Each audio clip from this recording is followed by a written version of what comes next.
Hello, everybody. It's your pal Jon Reep here. Happy Thursday, September the 15th. Normally, I'm coming at you from a studio in Hickory, North Carolina, but I'm on the road. But yeah, I'm all decked out in Heffron. Huh? You can get this at heffronreep.com. But yeah, I'm on the road. I'm in Naples, Florida. I got a show tonight, two shows Friday, two shows Saturday, one show Sunday at Off the Hook Comedy Club. Um, Come see your boy. It's a great club. They have delicious food, and you're going to have a good time. Guaranteed. That's a Jon Reep guaranteed. But what are you watching right now? This isn't country ish. This is Heffron and Reep. And I'm only half of this equation. And what is Heffron and Reep? Well, it's two comedians, very funny comedians. We both won Last Comic Standing. So we like to talk about comedy, our travels, and the world of comedy. We're also lovers of the 1980s. We're 80s kids. We're men of a certain age, probably like somewhere close to 50. And and we just talk about that kind of stuff. It's a good time, and I think you're going to love it. Sometimes we give out promo codes, and we have a lot of great ideas for inventions, uh, but no follow through. But we'll come up with something awesome on this show as well. I guarantee it. But yeah, right now, Naples, Florida. Come see me at Off the Hook Comedy Club. Now, let's get my boy up in here. Let's introduce the co host, Mr. John Heffron. Wonder where he's at. Let's find out where John Heffron is. There he is. I am. I don't know what to do with my studio thing here. Like, it seems like I get shorter, or if I stand up straighter. You know what I mean? I think it's just the camera angle. You're coming in hot, coming in high. Coming in like it's angled too weird. You think? Not weird. It's just it looks like you're shooting from above, so it just gives the illusion that you're short. But I if you got came down, I'll figure that out the next podcast. Nobody cares. I technically look taller than you because my camera angle is coming up a little bit below eye level. Yeah, see how look at this. Look, I just look like I should be like I'm like a little kid. Mister, hey, do you want to let me try to fix that. So randomly, nice to see you. See you, buddy. If I do that, you see all my toys up there, and then you only see like my head. Like, what if we do the whole podcast like this? I feel like that's like how I talk to my mom on FaceTime. Right, where you don't know. So okay, so I will just do that, and it'll be a thing. I've got this little light right here. Can you see this? I have one of those. Yeah, I have that. I got this from my girlfriend, my fiance, Jody. Like she bought some, she signed up for some service that sends you stuff in the mail, once a week, like makeup stuff. And it came with this little vanity light, and now I have it. Does it look okay? Here's without it. Okay, let me look.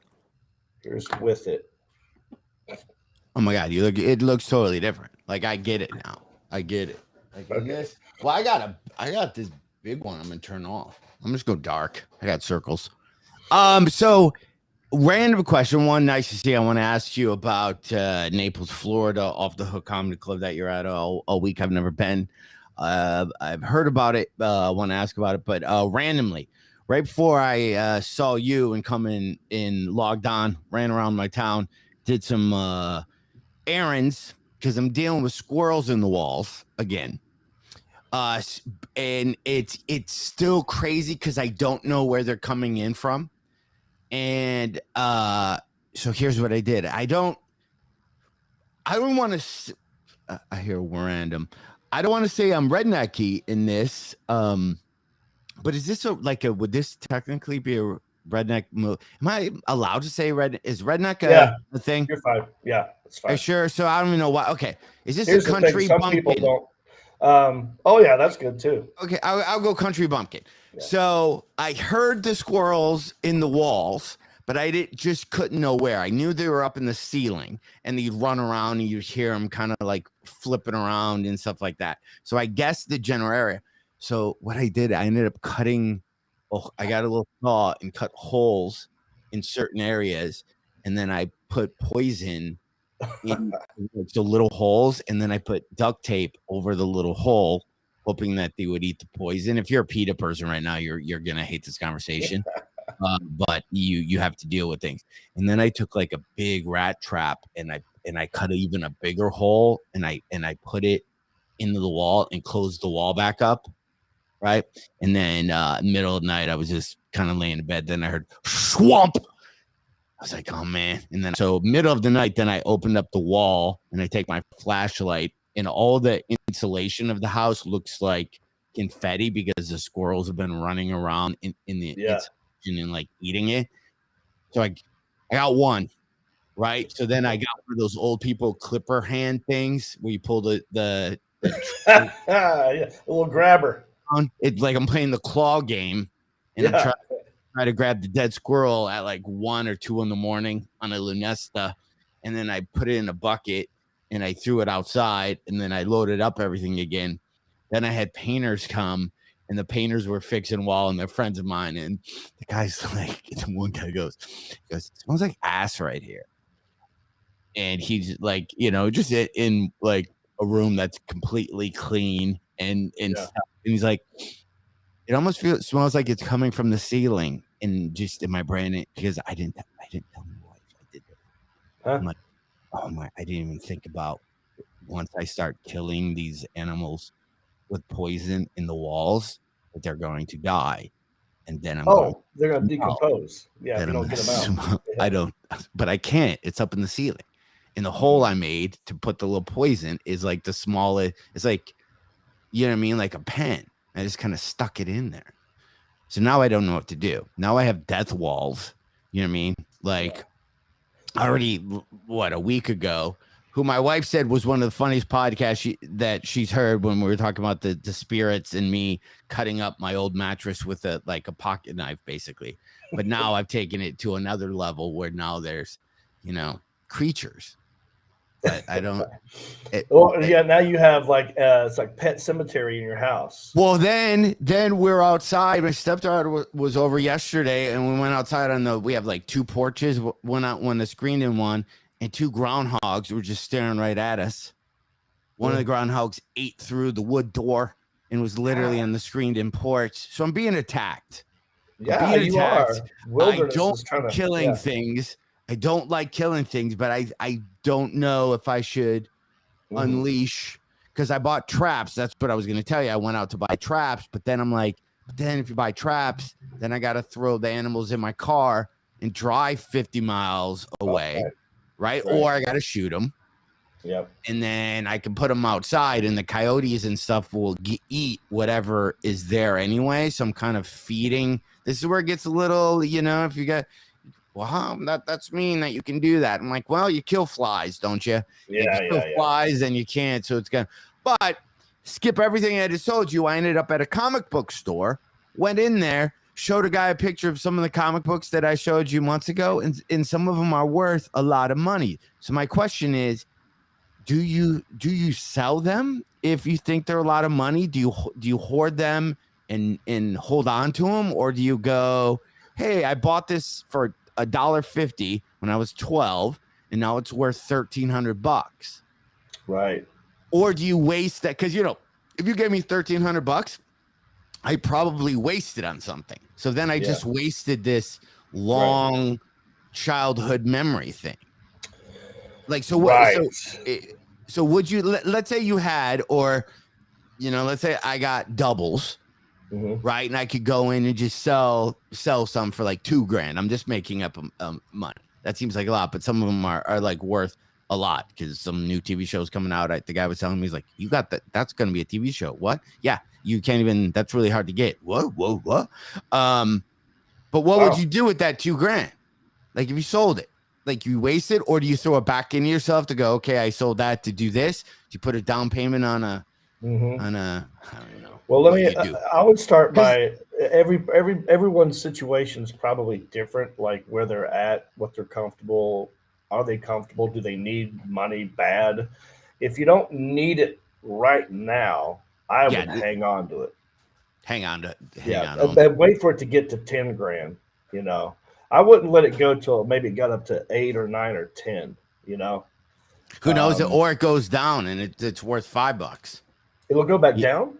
I have known nothing about comic books, but I think they can. Do you get old? You know what I I mean? think that always, as time passes, they get older, so they get more valuable. That's kind of what I thought.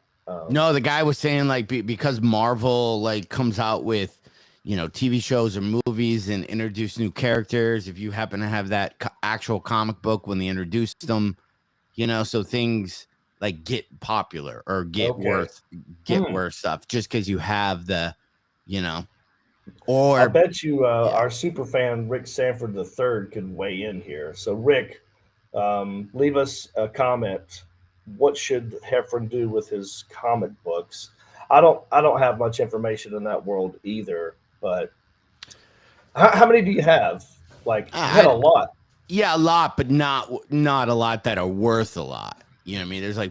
There's like 5 probably really good ones that I, got lucky as a little kid. So I'm just going to Or throw do a I number give them out. to my nephews who are in 3rd grade, 4th, like, No, don't do no, that. you don't give them. Like, yeah, I bought them. I'm the one who rode my bike up there. Why would they get it? Yeah, yeah. I mean, no, they got to earn something else. How about this? How about this? How many do you have? Let's say you've got 40. You got 40 of them total, 40 comic books? Oh, probably another box. There's probably 100. 100. Yeah. So maybe you make it like Topps cards where like, okay, so one card's worth $2,000, but I'm going to sell all of these and you got to give me $10,000 Oh, for all I of them. see what you're saying. And Yeah. then people could be like, you know what? I know you got two big guys in there. Yeah, make it a mystery. Like they don't know what's in there. So I got this one.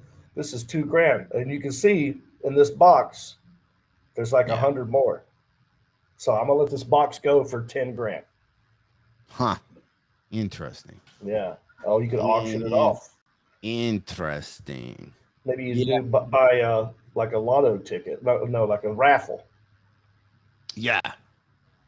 Yeah, I'm obsessed because I started watching, and we were talking about it earlier. There's this guy on YouTube, and I got to pull him up. I actually watch TV on YouTube. I know you don't, but I just turn on YouTube and it suggests the next thing, and it's just, the algorithms. So I kind of like 30-minute segments, or do you watch stuff in 5-minute segments? like this. I just pulled up this guy's video. Tell you his name, but this video is 20 minutes. I bet he's got other ones that are 25. I've watched, Rogan, so I'll watch, well, he's not on YouTube, but I'll watch like 20, 30-minute clips on that.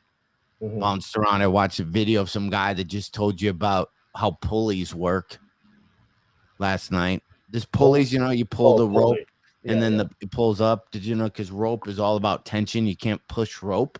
So I learned about that. Look how smart I am. But this guy is called Ben Mahala. And this video, he's with Mouth of the South, Jimmy Hart. The guy's super rich and he does real estate investment, guys, but he's not like he's hilarious. He swears a lot, but he's not like those real estate guys that think they're like, you ever see those like Grant Cardone guys that are like, what you got to do is get 200,000 apartments. Once you get 200,000 apartments, then you sell each one for 10,000. And they always talk about ways you're like, there's no way you can do that. Yeah. Yeah. I know that guy. In that Grant Cardone guy. Yeah. And then you, well, whatever.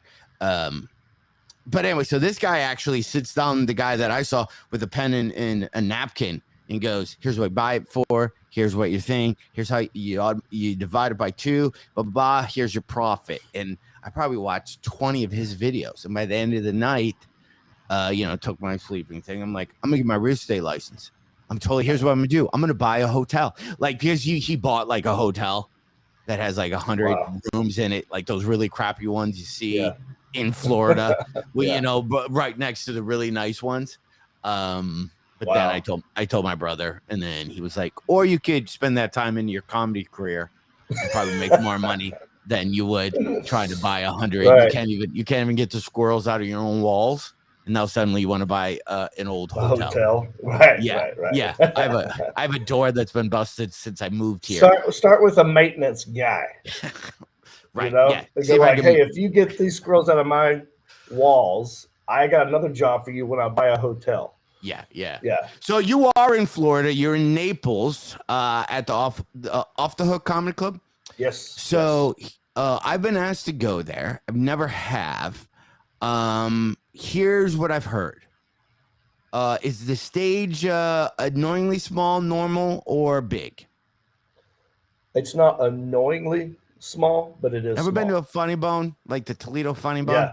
Where you're like, where you don't understand, you're like, you built an entire comedy club. Yeah. How is where the comics stand not even in your head to think about when you build the entire, like you literally are building a comedy club for comics, and they put the smallest state where you don't even have room to, you literally are standing on 3 egg crates. Or, you know, it's like John crates. Taffer from Bar Rescue came in there and it's like, we could get 18 more seats in here if you just took away that stupid stage. Yeah. So but I only see pictures there, and then it's a restaurant too, right? Yeah. All right. So yes, it's a restaurant. People eating? Yeah. Yes. Here's what. All right. How many clubs? Well, let me I guess I am. How many clubs do you think you perform at that don't have food? Don't have it at all? Yeah. Not many. There's probably like a handful, 5. The Funny Bone on the streets of St. Charles. You were there a couple months ago. I was just there. It took me to like the 3rd show where I realized why is this crowd so attentive and so good, and why aren't I hearing just random noise? Because they don't serve food there. I don't know if you even noticed. I vaguely remember that. Yeah, but comedy clubs that don't serve food. Yeah. Well, Lexington, Kentucky, comedy off Broadway. It's just popcorn. Yeah. Oh no, Tampa. Tampa's just popcorn. Side splitters. That's the way to do it. Like, you know what I mean? Or perform at a theater or an arena. Right. But do you think Yeah, go ahead. Oh, I was going to answer your question about Off the Hook. I mean, it's technically a restaurant first. This guy who owns it, Captain Brian, that's his name. He's like, he had a club at Marco Island, which was bigger. It was a restaurant. I mean, he loves comedy, but he moved it to a different part of Naples. So it's been around a while. It's one of those clubs. It's this crowd they're older, right? A lot of retired people in Naples, a lot of rich people in Naples. A lot of Tommy Bahama. Yeah. A lot of white hair, a lot of no hair. Right. And they are very ready to have a good time. So I feel like old people love me because I'm coming up there and I'm still talking to them like they're my age, and I'm not too dirty. I'm not looking at them like, oh, what are you old people, retirees doing in here? Get out of the way. Yeah. I'm like, dude, hats off to you, man. You made it. I like those jeans, whatever. I treat them like they're my peer group. Anyway, the annoying part, yes, there's a bar on the side where sometimes you'll hear them making a drink, but I think you hear that ice blender going off. Yeah. But I think they've toned that down. Like, I don't think they do that anymore. They shut that bar down. As of the last 2 or 3 years, that bar gets shut down when the show starts. And by the time I get up there, the food's already out there because you have the feature act that has to deal with that.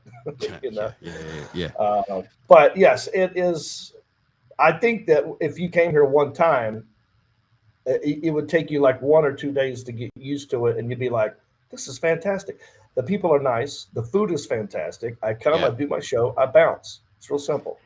You ever do Port Charlotte, Florida at Vasantes? Okay, so that play. I mean, the average age of the people that show up, at least for my shows there, are 70s.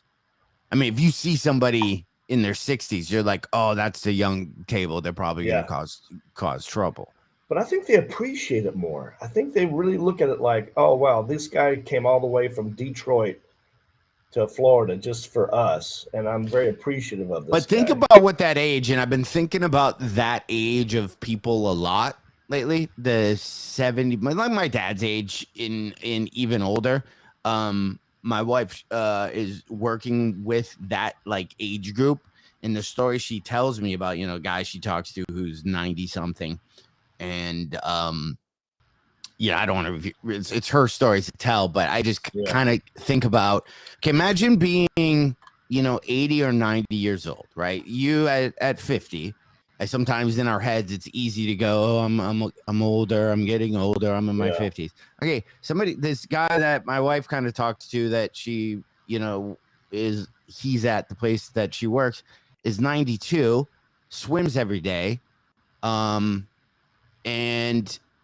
I was telling her at dinner, going, okay, think of your life that you've lived up until now, every memory from 0 to 50. You've gone through a lot of life. Now, just almost double that. Right. And that's what that guy has. And he's swimming like, so whatever you think, like, oh, I went through this and that was this phase of my life and this, you have like almost that what you've lived now with technology and with health and doctors and medication. And if you kind of keep up on things, you can run that clock almost as much as we've done it now. Yeah.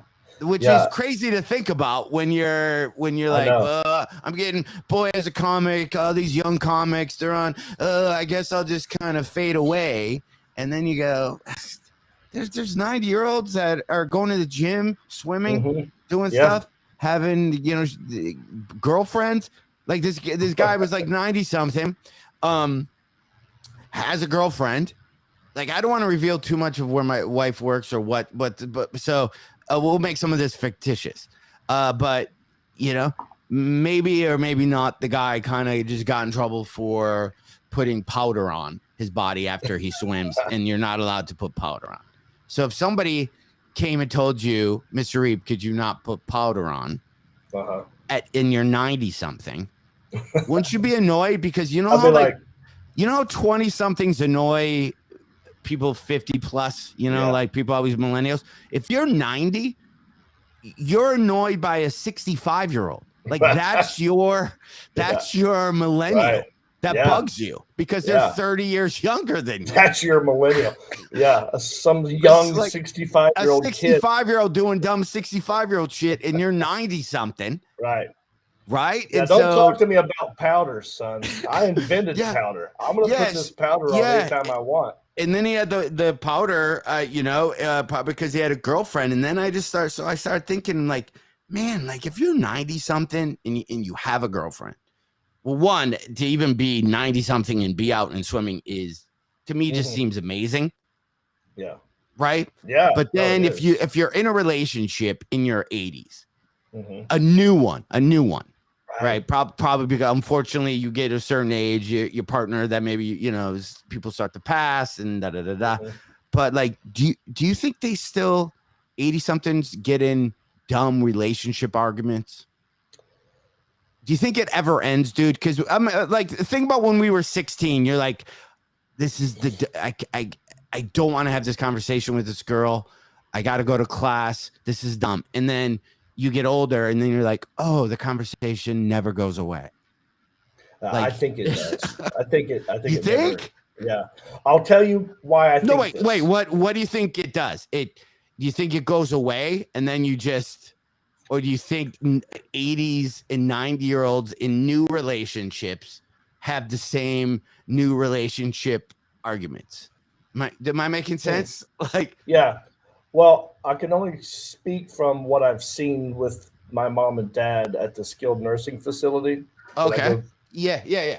Now, my mom and dad have been together over 50 some years, maybe 60 or something. I don't know. I mean, my dad's 77. My mom is 72.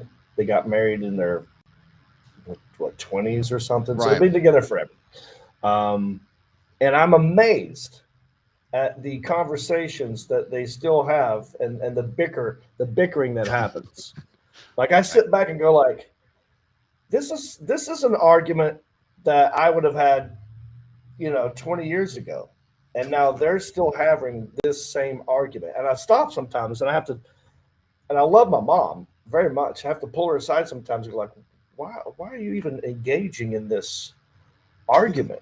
I mean, you just, first of all, he's got brain damage. So you're arguing with someone who maybe doesn't even understand what's happening. Right. So I don't understand why it happened. It happens a lot with them. So I think it will happen now if it's a new relationship at that age. Yeah, that's what I'm fascinated about. about. I'm not sure. Like how is it the same? Like I guess I don't know why I'm thinking it would be different, but if you're 80 something, okay, and I want to put it to that age because like I understand 60. I have friends that are literally turning 60. So now, I mean, 60-year-old, if I asked you when you're 20, you might as well be 150. Yeah. But like 60, you go, no, I know a lot of people that are in their 60s that look pretty young and they kind of look like, so you start to get it. So maybe I'm way off on 70s. My dad golfs every single day and goes out as much as probably I did in my 20s.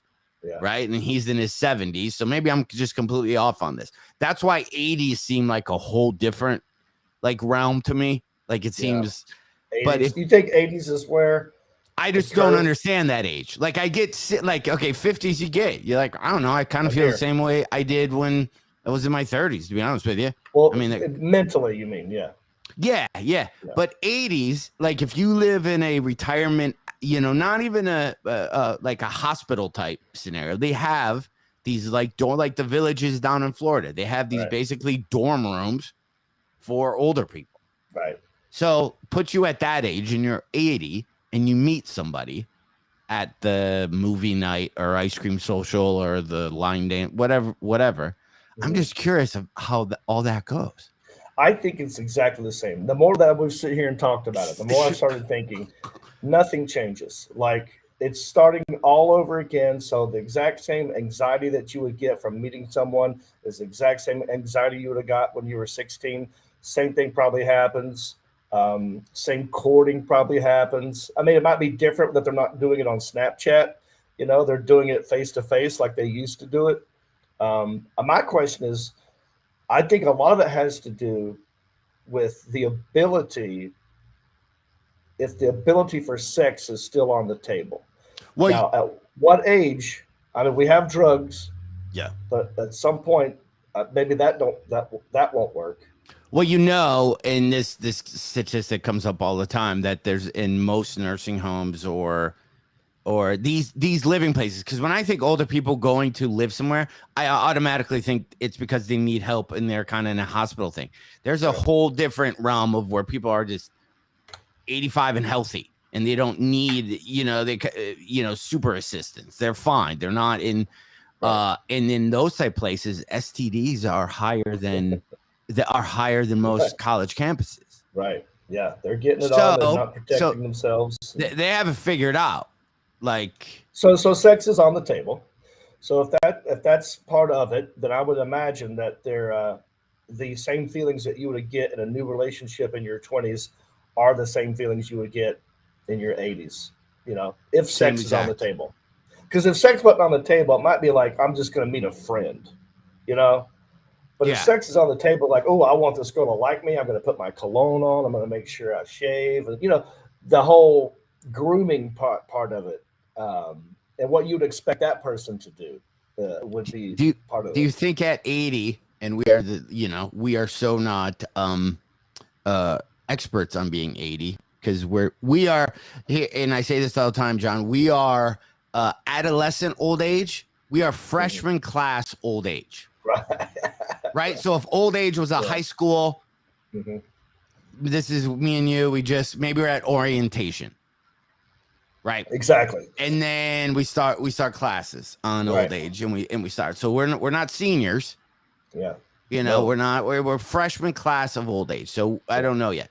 But at 80, is there jealousy in a new relationship at 80? Yes. Oh, you don't think that ever goes away? No. Not well, you're saying new relationship. Yeah, that's I'm just making a scenario to stick with it, like not somebody who who's probably with somebody, or who knows, some of these people could have been married 5 times, but I'm just making up a made up couple that is 80 years old that met at pickleball. Yeah. And now, like, what happens moving forward? See, you have to then introduce them to your kids, which are going to be 50s or 60s, right? Like if you're 80, you probably have a 50-year-old kid. I have a theory. I think that maturity happens in humans on a curve. So we start off really immature, right? And then we get more mature as life goes on. But I think it peaks and it starts going back down, because I used to think it would just go straight up. Like the older you get, the more wise and mature and like tolerant you are. But I think at a certain point, you're like, some people are like, hell no, I'm not caving in anymore. I've caved in, or I've acquiesced my whole life. I'm old now, so I'm going to boss people around, which is kind of immature thing to do. So I think it kind of goes back down the older you get. So almost like Benjamin Buttons. Yeah. Right? Like but they don't. See, the body needs to match the brain on that one. Yeah. I would love that. See, my perfect world is everybody lives, I'm going to say 200 years. Okay? Okay. Now, we start off and we age slowly. So by the time you're 100, you look like you're 50. Gotcha.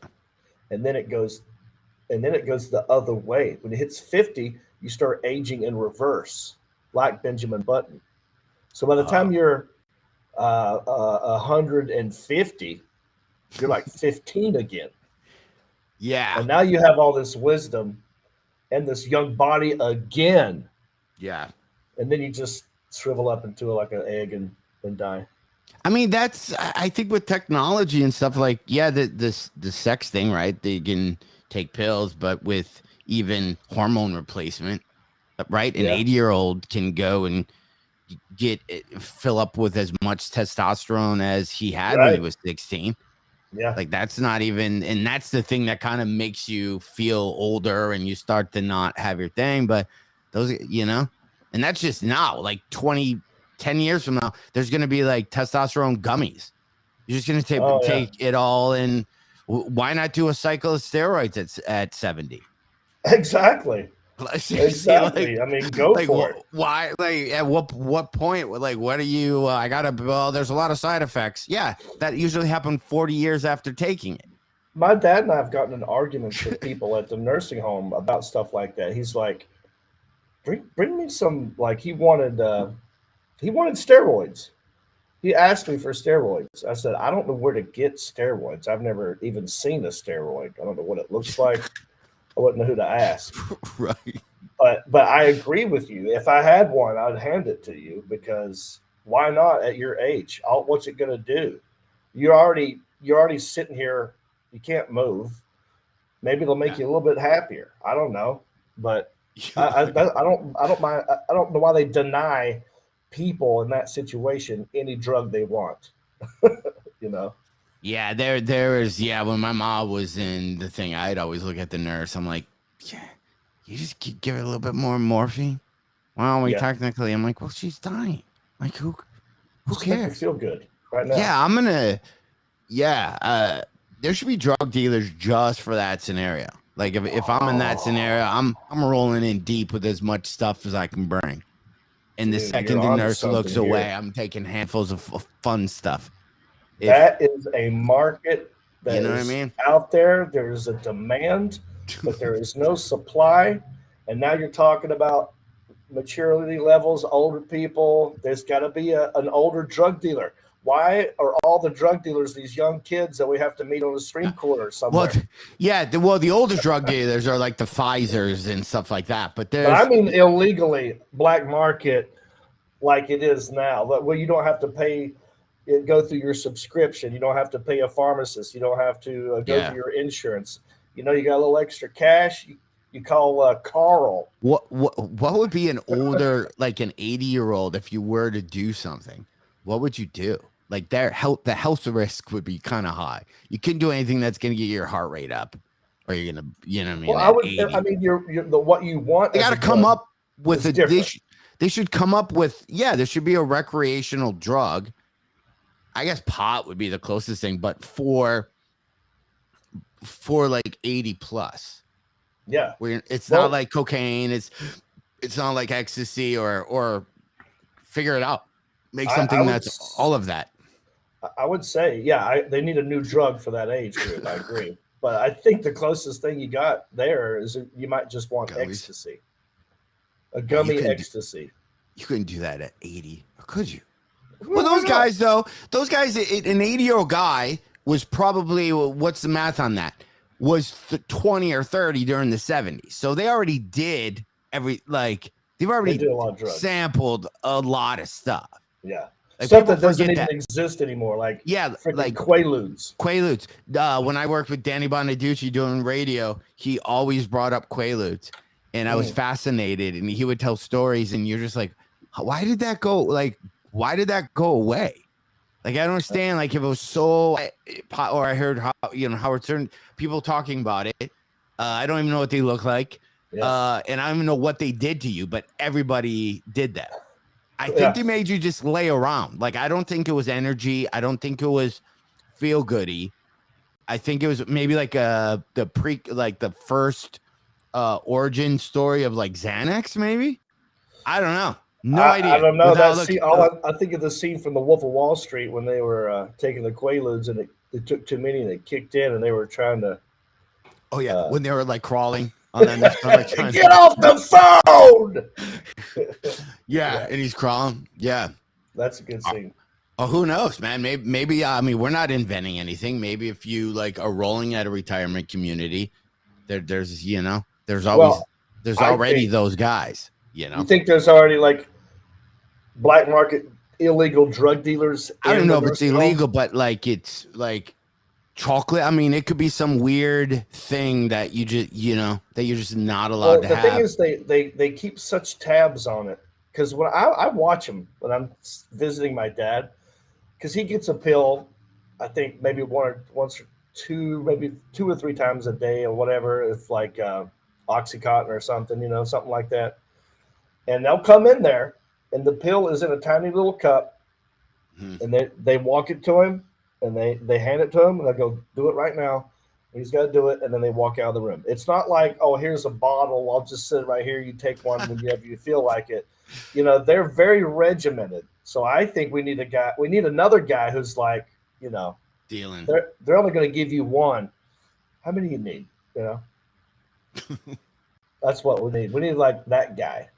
And what would that guy look like? Does he work for the nursing home?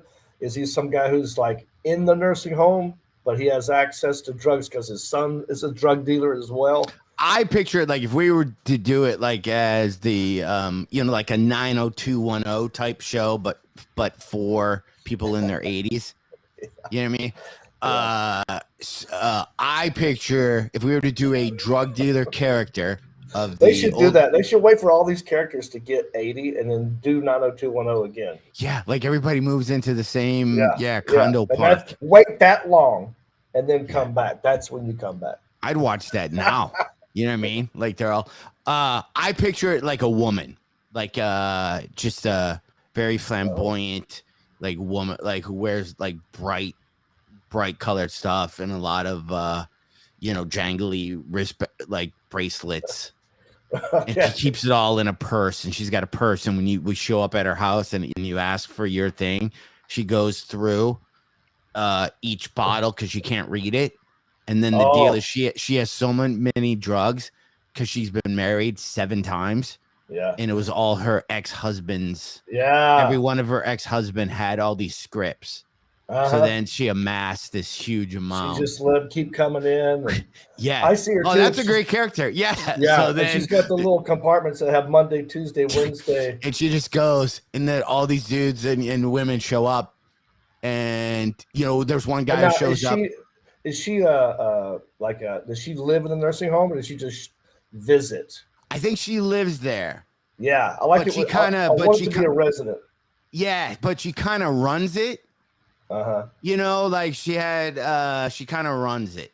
Yeah. And people go to her if they have problems. Like people will go to her and be like, "Hey, Cheryl, in 17B plays the news too loud, and I really need to go to sleep." And then so this woman like stops by Cheryl's, and it's like, "We're gonna need that. We're gonna need the huh? We're gonna need the what?" And then the next scene, you see all the like the orderly people running in, and that 17B isn't waking up. Oh, oh, did you just kill if it's our first if it's the first season show, we got to kill off. We got to set it like there are murders in the building like Steve Martin and Martin Short. Yeah, somebody's got to go. But I see her with just all her ex-husband's scripts. When you were describing this lady, I was thinking of the wife of Mr. Roper from Three's Company. Yes, yeah. Mixed in with like Al Bundy's wife. Yes. Yes. Now that's if we go the female version. Okay. Now if we go the male version of this, I think it's somebody like John Goodman from that movie Airplane. Remember when Denzel Washington flew the plane upside down? Yeah.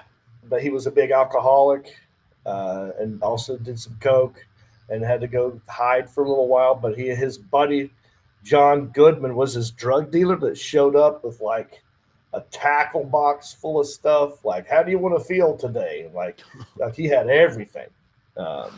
If they had to smuggle it in, or you could do it. Yeah. And whoever does it, like dresses, maybe if it's an outside person, here's how you get all the contraband in.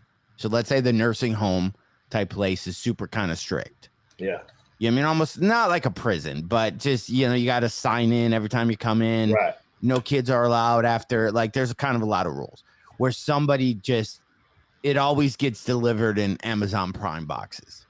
Yeah. Somebody fake gets the box. So then when the Amazon guy comes in, this guy puts his supplies in the Amazon box. Right. So that way it gets past the front desk people who sign people in, and then it goes to whoever our character will be. Somebody in the lunchroom. It's kind of like Oz. We're kind of thinking like this is like if Oz was a retirement community, if 90210 met Oz at a retirement community. Yeah. So but you don't have to sneak anything in your butt. I think they just walk in, they do just put it in their pants, The older people, like nobody's the more that you talk about this, the more I kind of want to do it. Like, what if you did dude, we come up with a lot of good movie ideas, so Children of the Corn is obviously, they've had to have done this as a scary movie. They had to have. But if Children of the Corn, remember that was kids ran around and they killed everybody. They killed old people, right? It was a whole town ran by the kids and they killed old people. What if these older people all right, now we've turned this into a scary movie. It's no longer a fun kind of weekly soap opera fun thing. Now we're making full on we'll call it like Greenville Village, some village, because the word village can always and it's retirees that live in this place and they start to kill everybody under a certain age. Yeah. So everybody, it's like Logan's Run from the 70s was everybody over 30 died because they didn't want anybody. Did you remember that movie from the 70s? No, I've heard. I know the title, but I didn't see it. So everybody over 30 died, and then so the cops, when you turn 30, these cops would come and get you, and then they'd kill you. Well, one of the cops turns 30, and then all his friends have to come and get him, and then then it's a whole thing. But we do the reverse of that, where these retirees kill everybody under 50. Oh yeah, they've had enough. Yeah. And then and they can't explain why all these people are dying. So are we incorporating like a crazy drug that's brought into the old nursing home that gives them the youthful energy to be able to run around and murder people? Dude, this is, yes, it's some type of, we make up like a Limitless. Remember that? You've seen that movie? Yeah. So it's like Limitless. Somebody makes it up for if you're older, it's like almost an instant steroid where you Okay. feel you almost get like your superpowers for a second, or you don't get superpowers, but you don't feel 80 anymore. You feel Right. like you're in your 30s. You feel Yeah. like you have muscles and you can Right. shove people. Oh, Gives yeah. you clarity, helps you with your vision, just like Limitless. But they do Yeah, it yeah, for older people. Yeah. And Ooh. yeah, and this thing's supposed to be, the drug will be for people who are about to pass.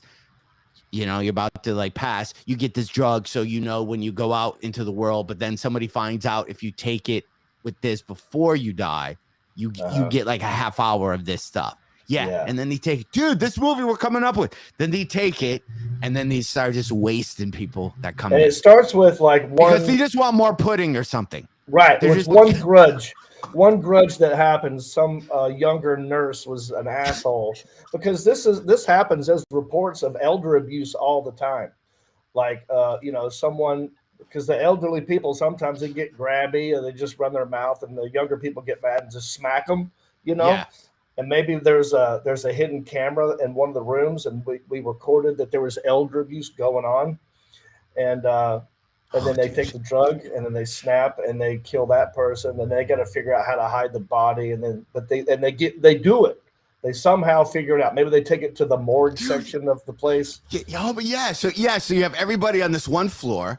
Yeah, there's somebody, a nurse, who you kind of set it up where you're like, this Evil woman nurse. needs to die. Yeah, you're like, oh man, I'm not gonna feel sorry. And then one guy's like, hey, can I swim? And she's like, the pool's closed at 7. And she gets a little pushy.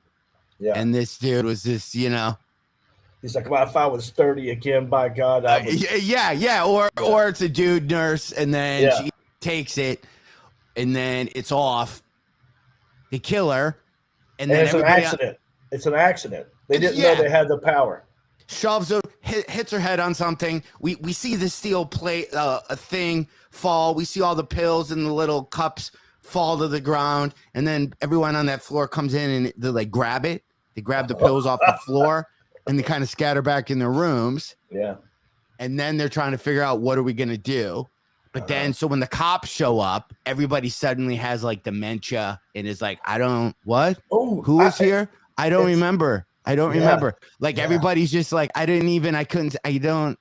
are you? Like they just start really playing into that they're old. But they're exactly. It's kind of like, remember Cocoon? Yeah. So if Cocoon was a scary, evil twist to it, Cocoon was all about, oh, isn't that nice? These young people and these old people feel young again. That's sweet. But we're gonna do it like, no, they're gonna murder. No, they're people. done. They're so sick of our music. They're so sick of just whatever. Yeah.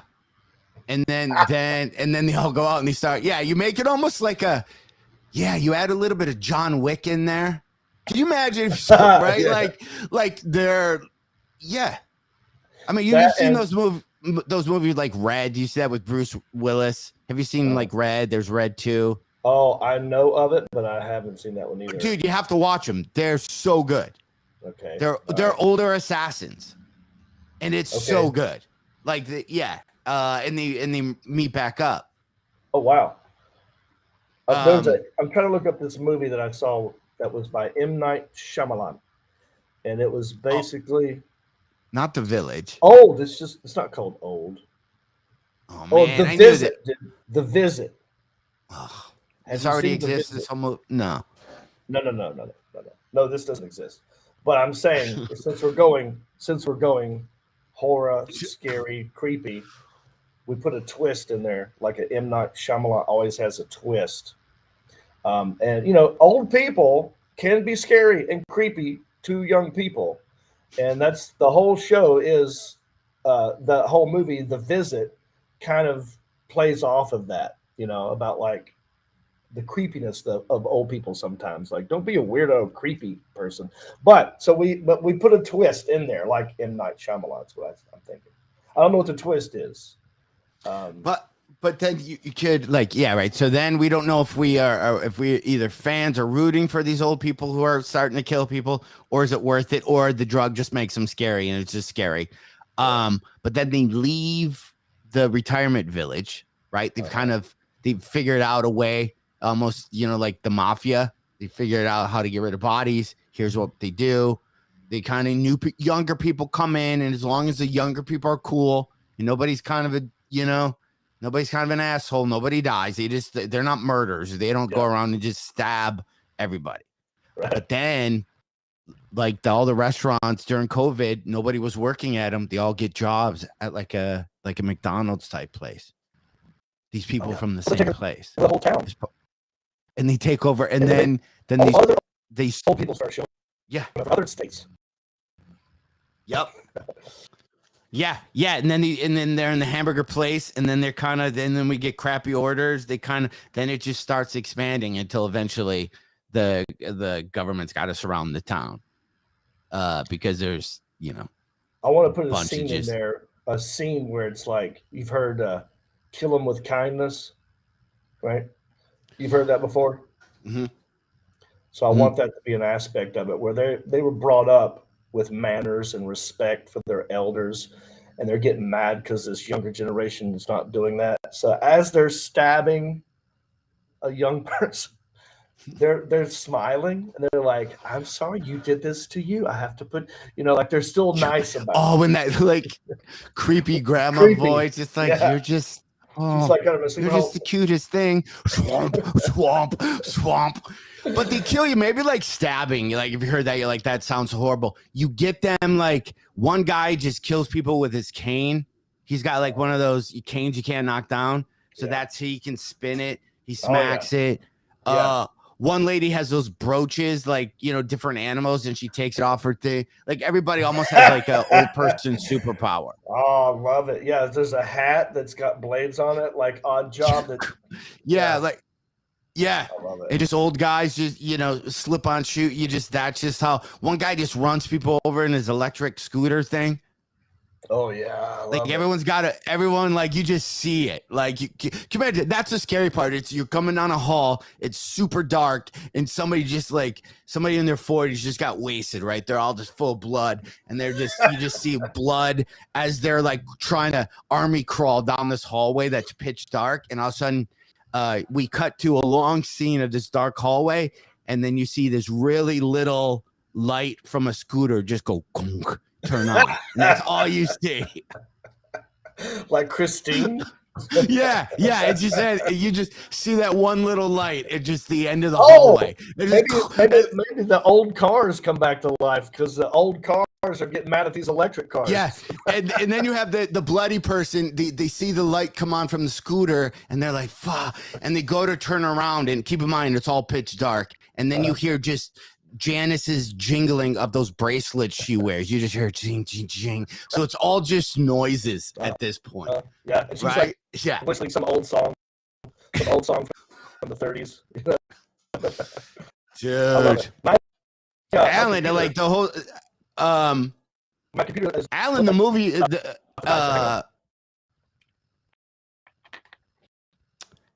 I don't know what John just said. Nice butt. Nice shorts. We're talking about maybe the greatest old guy movie ever, or old person movie. And then Jon Reep stands up and reveals maybe the oldest guy's pairs of shorts. So we have to put a character in there who is actually wearing shorts. Like Alan, if you're there, I don't even know if you are.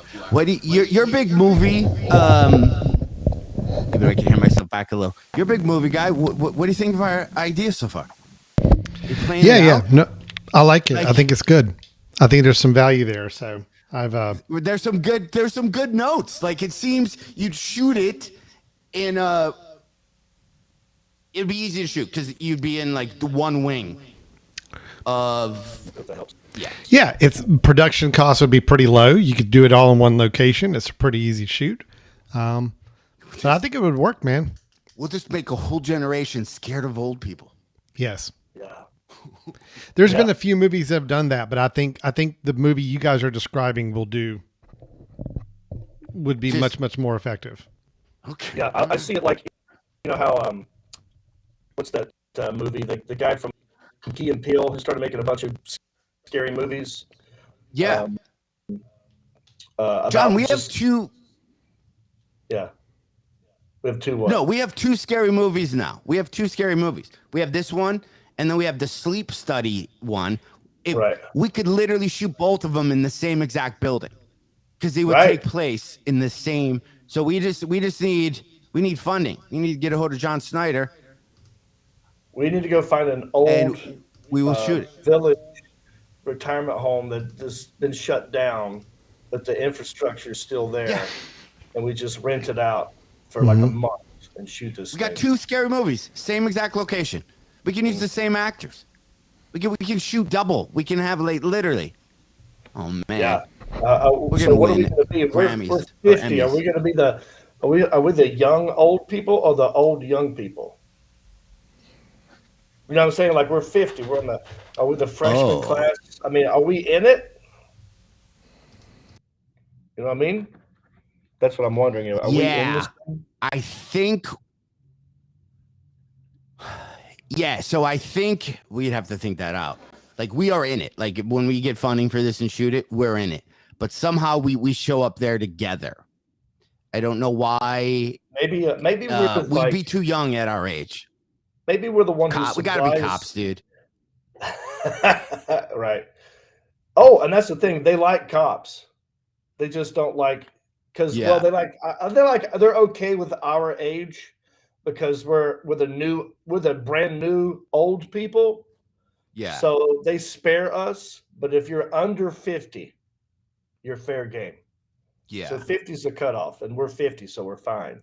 And maybe we're cops, and maybe we come investigate something.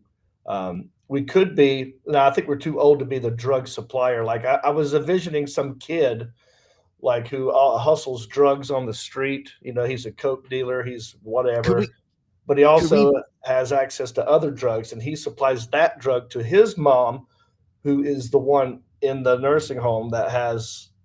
No, because she had prescriptions. I like that one better. She had prescriptions From her ex-husband. Yeah. Now we don't know. Yeah. If she actually why did she have 7 husbands and why they all are no longer with that's us, a whole other thing. right? So it's a whole side thing. But you got to introduce some futuristic drug that doesn't exist yet, makes it fun. Yeah. And it makes these guys crazy. And then we either have to visit somebody, or do you want to we could be older guys. We could be like the John Wicks.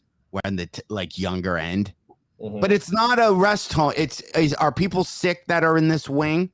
It's not like a hospice. I think it's more at stake if it's a nursing home, because then you got guys who are in wheelchairs. All of a sudden they pop up and they're whipping ass, as opposed to someone who just looks old and now can whip ass. I think the stakes are higher. The stakes are higher if it's a nursing home. Yeah. Yeah. It's a nursing home.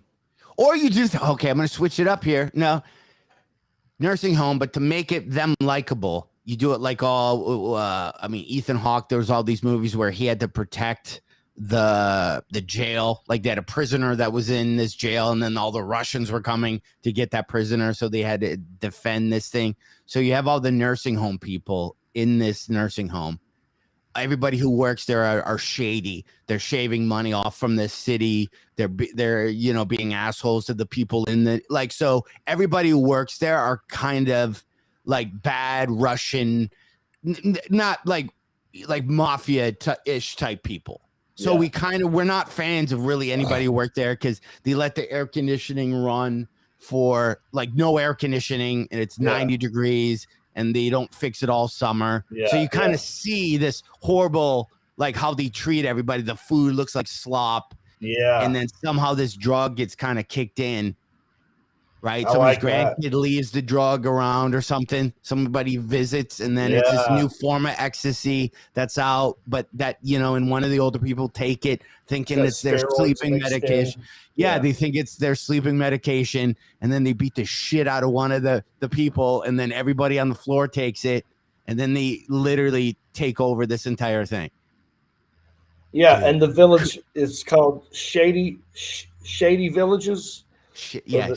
Or Shady Acres, Shady or Acres, and you just make it John Wickish, but with just old people. You don't even. Because it's opposite when you see older people fighting in movies. You're like, oh, like Keanu Reeves, I still buy. Like I'll buy that. They can do John Wick until he's 70. I'm like, I'm down. Yeah.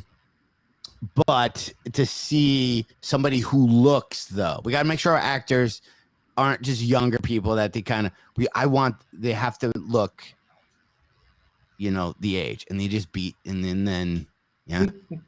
I love it. All right, so that's the second film. Now leave it in the comments section. Now we need $200,000 from everybody listening. If you like to be part of it, we'll put you as a producer. We're going to start a GoFundMe page if you want to be in the film. A donation of $2,000 will get you as an extra somewhere. But yeah, now I got to tell my manager that because he came to see me in Oxnard, and he wants me to write a script. But really coming back home, hanging out with Dad, the stroke and all that stuff. Yeah, but this could be a side, It's a side hustle, dude. I mean, people crank out scary movies all the time. We're gonna miss this Halloween season, but yeah. Let's just fucking shoot it, man. Let's just do it ourselves. Dude, it's a great story. I know like 3 stunt coordinators. I already know the fighting in it's going to be the best part. Okay, let's ask the audience. Do you know, we need a location scout. Do you know of an old nursing home that is shut down? It's not there anymore, but the building's there or something like that? If you do, holler at us. Let us know where it is. And if we get John, I know we're going, but how much money do we need? I don't even know how we figure this out. Yeah. The only movie I was going to look up, that guy I told you in the very beginning, the real estate guy.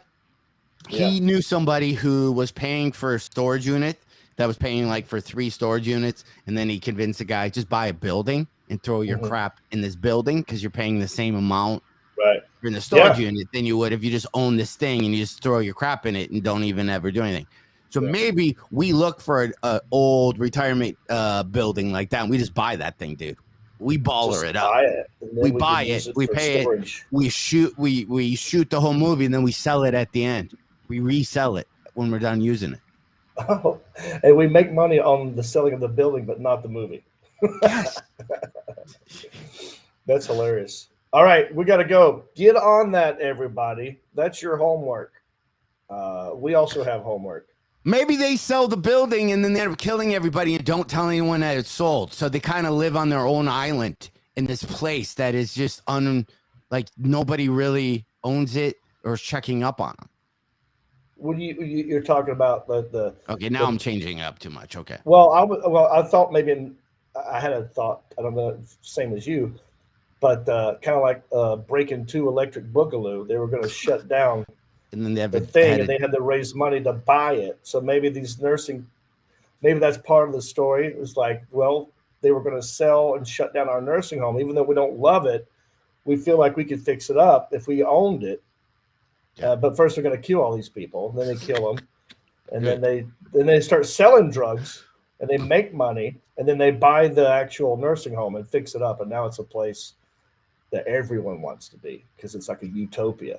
And then we cut away, we see a big long shot like Fields of Dreams, but it's just everybody on those scooters. You just see miles and miles of old people on those little scooters. They're flocking towards the new utopia. Yeah, trying to get in. All right, dude. All right, man. Go see John Heffron. Wait, DC. You already did. No, Appleton, Wisconsin.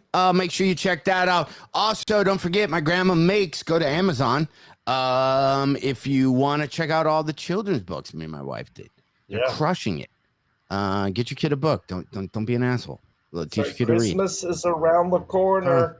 Start doing stuff. HEFFRONREEP.com. I'm in Naples. For John Heffron, I am Jon Reep. We will see you next time. Take us out, Rick Sanford III.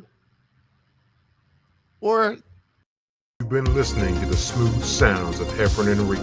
The show is over, but come back next week, same Reep time, same Heffron channel, for more comedy conversations, music, 80s church, and the life and times of a quarantine comedian. Always expect the unexpected, and who knows where the conversations will go. And as always, remember to rate, review, subscribe, and share. Peace.